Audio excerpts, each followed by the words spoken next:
ایک نوجوان شادی کر کے آیا، 3 مہینے ہوئے، اس کی بیوی نے فرمائش کی کہ اب ہم آپ کے گھر میں نہیں رہ سکتے، یہ بوڑھا باپ آپ کی خدمت نہیں کر سکتے، اگر آپ کو میرے ساتھ رہنا ہے تو چلو میں کے جاؤں گی، وہیں رہوں گی، میں آپ کے گھر میں نہیں رہ سکتا۔ یہ لڑکا بیوی کا عاشق تھا، دیوانہ تھا، بیوی کی باتوں پہ آ گیا، اپنے بوڑھے ماں باپ کو چھوڑ کر بیوی کے ساتھ سسرال چلا گیا، پھر وہیں سے دلی نکل گیا۔ اب بتایا گیا اللہ اکبر، کبھی دلی میں رہا اور وہ کانٹیکٹ میں رہا سعودی عرب کا، ویزا مل گیا، سعودی عرب چلا گیا، سعودی عرب سے پیسہ بھیجتے جاتا اپنی بیوی کے پاس، ماں باپ کی فکر نہیں۔ 14 سال گزر گئے۔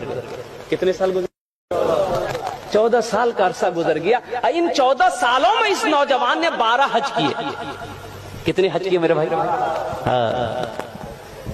یہ 12واں حج تھا۔ بیٹھ کر خانہ کعبہ کے پاس میں ہچکیاں باندھ کر رو رہا ہے، زاروں قطار رو رہا ہے، تو پیچھے سے کسی نے کندھے پہ ہاتھ رکھا نوجوان کا۔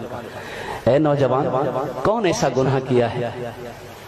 کون ایسا گناہ کیا ہے جو اس زاروں قطار سے رو رہا ہے؟ ایسا میں نے کسی کو روتے ہوئے نہیں دیکھا۔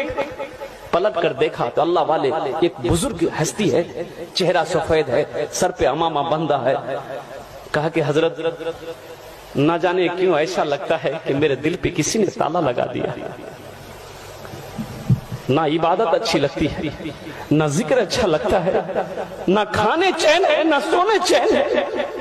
حضرت یہ میرا 12واں حج ہے، 12واں حج ہے میرا، لیکن ایسا لگ رہا ہے کہ دل میں کسی نے تالا لگا دیا۔ تو اللہ والے نے کہا کہ لگتا ہے تم نے کسی کا دل دکھایا ہے۔ ہاں، ارے سبحان اللہ بولو، ماشاءاللہ، سبحان اللہ۔ لگتا ہے تم نے کسی کا دل دکھایا ہے۔ تمہاری ماں ہے؟ ماں ہے۔ بولا ہاں۔ باپ ہے؟ بولا ہاں۔ بولے کہاں ہے؟ بولا پتہ نہیں۔ بولا پتہ نہیں، 14 سال ہو گئے میں نے ماں کے چہرے کو نہیں دیکھا، باپ کے چہرے کو نہیں دیکھا، پتہ نہیں میری ماں کیسے ہوگی، میرا باپ کیسے ہوگا۔ تو اللہ والے نے کہا کہ پھر یہ خانہ کعبہ میں بیٹھ کر کیا کر رہا ہے؟ کیا کر رہا ہے؟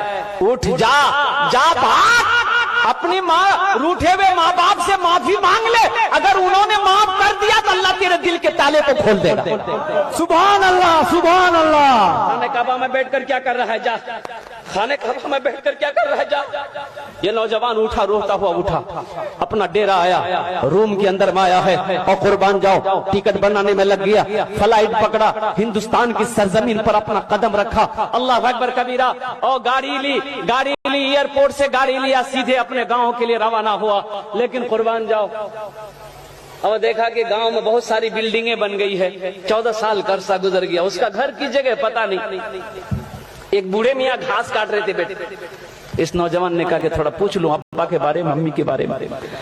تو ان سے پوچھا کہ چچا، یہ اپنا باپ کا نام لے کے پوچھا کہ عبداللہ صاحب کا گھر کون سا ہے؟ تو بوڑھے میاں نے نیچے سے اوپر تک دیکھا اس نوجوان کو، کہا کہ کون عبداللہ میاں؟ وہ بیچارے تو اس دنیا میں نہیں رہے، اس کا ایک نالائق بیٹا تھا، اپنے ماں باپ کو چھوڑ کر چلا گیا، بیٹا کا غم برداشت نہ کر سکا، بیچارہ اس دنیا سے رخصت ہو۔ اس نوجوان کی آنکھوں سے آنسو جاری ہو گیا۔ پھر وہ نوجوان پوچھتا ہے کہ اس کی بیوی کا کیا بنا؟ اس کی بیوی، اپنی ماں کے بارے میں پوچھا کہ اس کی بیوی کا کیا بنا؟ تو کہا کہ وہ اس کی بیوی بیچاری شوہر کے مرنے کے بعد دوسرے کے گھر میں کام کرتی تھی، کسی طرح روٹی روزی ان کی چلتی تھی، لیکن اب سنے میں اس کو فالج مار دیا ہے، بستر پہ پڑی رہتی ہے، جس کو ہوتا ہے کھانا لا کر دیتا ہے، جس کو نہیں ہوتا کھانا لا کر نہیں دیتا ہے۔ اب تو پتہ یہ بھی چلا ہے کہ اس کی آنکھوں کی روشنی بھی ختم ہو گئی، بس ان کی ایک آخری خواہش یہ کی رٹ لگاتی رہتی ہے کہ مولا اس وقت تک میرے جسم سے روح نہ نکلے جب تک کہ میں اپنے بیٹے کے چہرے کو نہ دیکھوں۔ نہ جانے وہ کون نالائق بیٹا ہے جو اپنی ماں کو چھوڑ کر بھاگا ہوا ہے، اب ماں ہے کہ اس کے لیے جان قربان کرنے کو تیار ہے۔ یہ نوجوان زاروں قطار رونے لگا، کانپتے ہوئے قدم سے اپنے آنگن میں قدم رکھا ہے، چارپائی پہ دیکھا کہ ایک ضعیفہ، ایک بوڑھی سکڑ کر بیٹھی، قدموں کی آہٹ کو سن کر بڑھیا نے آواز لگائی، کون ہے؟ کون ہے؟ تو لرزتے ہوئے آواز میں، کانپتے ہوئے آواز میں اس نوجوان نے کہا کہ ماں تیرا گنہگار بیٹا تیرے سامنے کھڑا ہے۔ ماں کہتی ہے کہ بیٹا میرے قریب آ جاؤ، میرے جسم میں روح اس لیے اٹکی ہوئی تھی، میرے قریب آ جا میرا لال، میری آنکھوں میں روشنی تو نہیں تھی جو تیرے چہرے کو دیکھ سکوں، اپنا چہرہ میرے قریب کر دے تاکہ ہاتھ پھیر وہ چہرے پہ تاکہ میرے کلیجے کو ٹھنڈک مل جائے۔